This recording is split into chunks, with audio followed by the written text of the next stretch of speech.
The House of Babylon is a term used in the Bible to refer to the Babylonian Empire and its people. The term is prominent in the Old Testament, where it was Babylon that invaded Judah, destroyed Jerusalem and the temple, and carried off many Jews as exiles.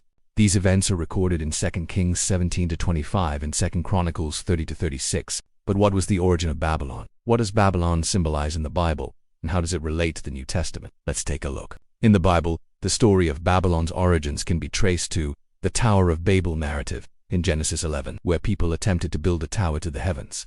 God saw this as arrogant pride and an effort to unify humanity against his will, and he punished them by confusing their languages and scattering them across the earth. This event established Babylon as a symbol of human pride, rebellion against God's authority, and attempts to create a unified world system, independent of God's rule. As we see throughout the Old Testament, Babylon has consistently been an enemy, an oppressor of God's people, standing in opposition to Jerusalem, which is viewed as God's city. This conflict reaches its climax with the Babylonian exile of the Jews in the 6th century BC under the rule of King Nebuchadnezzar II, who conquered the kingdom of Judah in stages, destroying Jerusalem and the temple in 586 BC, and carrying many Jews into exile. This event, known as the Babylonian captivity, is a significant part of Jewish history. If you're not familiar with King Nebuchadnezzar, check out my short video about him.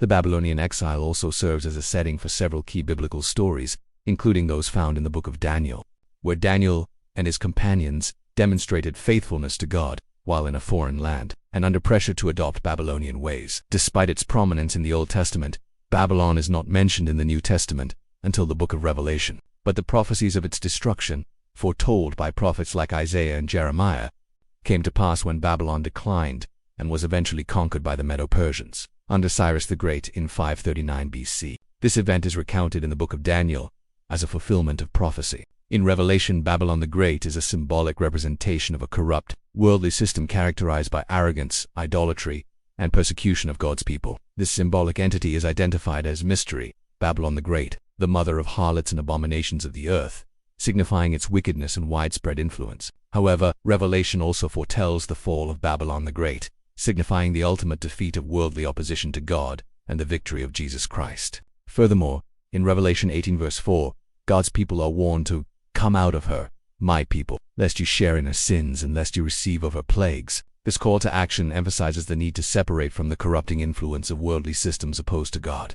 Friends, as we conclude, let us remember the lessons from the past and remain faithful to God amidst the challenges and pressures we may face in our own time. Thank you for watching. Please share and like the video. Also, don't forget to subscribe for more videos. May the peace of God be with you.